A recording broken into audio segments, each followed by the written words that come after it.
going to do a little bit of background for Moses. Dean, if you can go to the image. I think it's the second slide. Who's seen Prince of Egypt? Yeah. I'm sorry, but I didn't put the clip in. Okay. All right, so it's 430 years later, after Abraham and his grandson Jacob has had 12 sons who become the 12 tribes of Israel. They settled in Egypt because the land that they were living in, Canaan, had a famine. They had favor with Pharaoh because Joseph, the youngest son of Jacob, worked in Pharaoh's palace. Do we know who Joseph is? King of Dreams. Remember that movie? Yes. Yeah. He would interpret Pharaoh's dreams, and Pharaoh trusted Joseph's counsel. And when I was reading it, I definitely saw that Pharaoh trusted God in that. So these generations pass away, Israel multiplies, and they end up becoming slaves to Egypt. A new Pharaoh who does not know the history or the relationship that Israel had with Egypt enforces harsh labor and orders the Hebrew midwives to kill every male-born baby and by throwing them into the Nile. Moses' mother, however, hides him. At 3 months, she puts him in a basket, puts him down the Nile, and Pharaoh's daughter ends up finding him, and she raises him as her own. He goes out to then be with his own people, and he sees how oppressed they are. And his sense of justice, he ends up killing one of them who was being beat by an Egyptian, and he ends up fleeing to Midian because Pharaoh's aware of this. He gets married, and now he's working for his father-in-law, and he's a shepherd. At 80 years old, God appears to Moses in the burning bush and gives Moses the assignment to deliver Israel from Egypt, and that's where we're going to start reading off. So, Dan, if you can go to Exodus 3. We're going to read the whole chapter in our smaller groups, but I'm going to focus on a few parts of it as we focus in this chapter. I'm going to look at the screen because I didn't include the verses there. All right. Meanwhile, Moses was shepherding the flock of his father-in-law Jethro, the priest of Midian. He led the flock to the far side of the wilderness and came to Horeb, the mountain of God. The angel of the Lord appeared to him in a flame of a fire within a bush. As Moses looked, he saw that the bush was on fire but was not consumed. So Moses thought, I must go over and look at this remarkable sight. Why isn't the bush burning up? When the Lord saw that he had gone over to look, God called out to him from the bush, Moses, Moses, here I am, he answered. Do not come closer, he said. Remove the sandals from your feet, for the place where you are standing is holy ground. Then he continued, I am the God of your father, God of Abraham, Isaac, and the God of Jacob. Moses hid his face because he was afraid to look at God. Then the Lord said, I have observed the misery of my people in Egypt, and I have heard them crying out because of their oppressors. I know about their sufferings, and I have come down to rescue them from the power of the Egyptians, and to bring them from that land to a good and spacious land, a land flowing with milk and honey in the territory of the Canaanites, Hittites, Amorites, Perizzites, Hivites, and Jebusites. So because of the Israelites' cry for help has come to me, I have also seen the way the Egyptians are oppressing them. Therefore go, I am sending you to Pharaoh, so that you may lead my people, the Israelites, out of Egypt. That's a lot. Sorry, guys. All right. So if we go back to the first verse, what is he doing as he's seeing the burning bush? I like back and forth because I talk with my students. So feel free to please talk to me. What is he doing in the first verse? Shepherding. Right, he's shepherding. Does anyone know what shepherding is before I just say it? Tending to your flock. Any of you guys could break out. Watching sheep, yep. What else? Tending to the flock. Tending. Protecting. Go ahead, Jimmy. Sorry, say that again? Taking care of them. Oh, go ahead, Jade. Leading the sheep. Leading, yeah. You guys hit most of what I said, yeah. So I'm going to point this out because throughout this chapter, there's different characters that we're going to be going through, and I'm going to be comparing them and how that points to Jesus. So the shepherds are significant as of what you guys said, but it's also looking after every single sheep. He's going to keep count of them. He protects them from other animals and themselves when they get lost. And at night, another campus minister shared with me that at night when the sheep would be sleeping, because there aren't fences or gates in, the shepherd would actually sleep in front of the flock to make sure that they didn't go past him. So the shepherd would act as a gate. The sheep I want to compare is to the Israelites. Moses is going to be guiding them in the wilderness like sheep. So verses 16 and 18, I don't have them up, but there's a part where Moses goes to Pharaoh and he says, we're going to be going on a 3-day trip, basically, into the wilderness to sacrifice to the Lord. And who was a sacrifice for us on the cross? Jesus. Yes, okay, good. The wilderness that they enter into, Jesus also entered into our wilderness, and I'm comparing that to death. Jesus died for us on the cross so that we don't have to wander in that wilderness, wander in death. And I hope that you can follow that. After 10 plagues pass, Pharaoh finally lets them go so that they can worship God. If Moses is acting as the deliverer for a particular nation, Israel, who else is called our deliverer, redeemer, and gives us a new way of life? The new way of life Moses is bringing them into, the same way that we are brought into a new way of life. Somebody was saying it. Jesus, yes. Okay, so we have Moses. He's depicting, portraying Jesus. I have the wilderness acting as death. He goes into our death. And now let's look at Pharaoh. Dean, if you could put in chapter 1. It's Exodus 1. Thank you. So, Moses is describing what Pharaoh is doing in this section. He says, they worked the Israelites ruthlessly and made their lives bitter with difficult labor in brick and mortar and in all kinds of field work. They ruthlessly imposed all this work on them. The king of Egypt said to the Hebrew midwives, the first, whose name was Shiphrah, and the second, who was named Puah, when you help the Hebrew women give birth, observe them as they deliver. If the child is a son, kill him, but if it's a daughter, she may live. That's my niece. So Pharaoh, he's implementing the forced labor, and then he actually is attempting to make a genocide where he says, kill every male Hebrew Israelite that is born.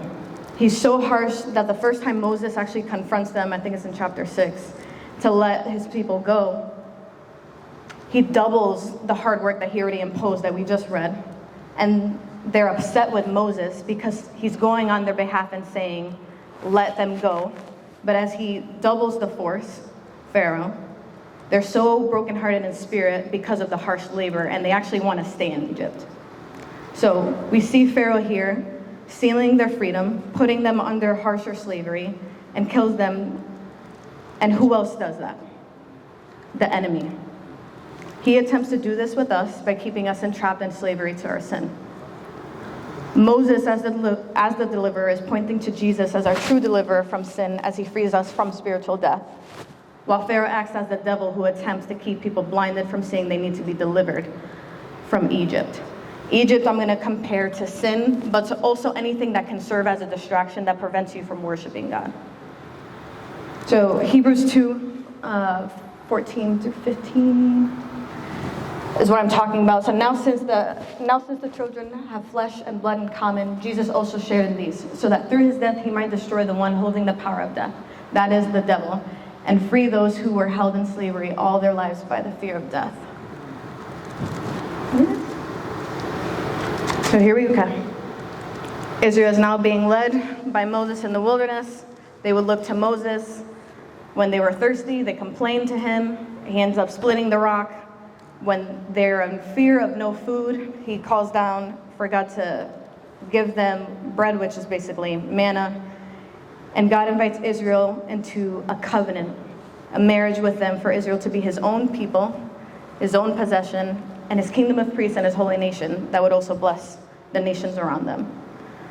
And in order to walk in this covenant, he gives them the 10 commandments, that if they were to keep them and follow them, he would manifest himself physically, but then also bless them and make them prosper. Now, as Moses is with God alone on a mountain, getting these 10 commandments, it's taking 40 days and 40 nights. Israel gets impatient. They start to worry. They forget. If Moses went up, he must then come back down. They forget God's faithfulness of how he's provided them water, how he's been guiding them through the wilderness, and decide to take matters into their own hands, and they make a calf out of the gold given to them. You guys read this on Sunday with Isaiah and Netanya, And Moses ends up asking for forgiveness on their behalf because God is angry with them that they already broke one of the first commandments. Does anyone know the first one? Yeah. And what are they doing? They're making the calf.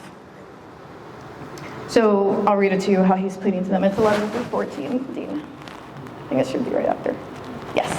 But Moses sought the favor of the Lord his God. Lord, why does your anger burn against your people, so you brought out of the land of Egypt with great power and a strong hand? Why should the Egyptians say, he brought them out with an evil intent to kill them in the mountains and eliminate them from the face of the earth? Turn from your fierce anger and relent concerning this disaster planned for your people. Remember your servants Abraham, Isaac, and Israel. You swore to them by yourself and declared, I will make your offspring as numerous as the stars of the sky, and will give you your offspring all this land that I promised, and they will inherit it forever. So the Lord relented concerning this disaster, their disaster. He had said he would bring on his people. So this one can be a little bit hard to possibly see the connection with Jesus. And the connection is that he's actually acting as a priest for Israel, and he's going on their behalf. He wasn't sinning. He was up a mountain getting the commandments, and he's saying, God, remember the covenant that you made. Forgive them, please, because they have already sinned against you. In that same way that Moses is pleading on their behalf, asking them for God's forgiveness, Jesus does the same thing for us.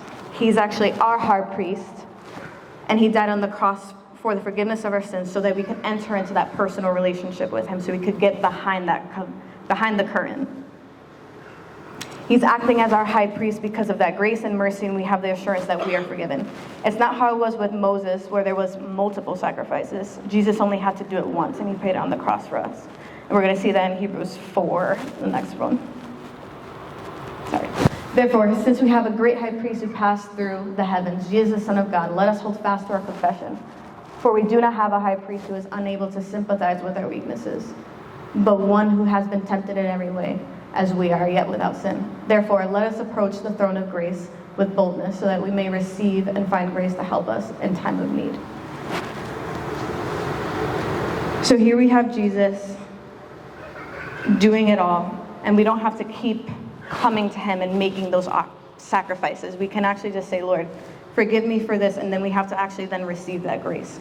I know sometimes we can possibly earn our forgiveness, but that's not going to happen with Jesus because he's already paid it all. And with Moses, that's how Moses acts as that.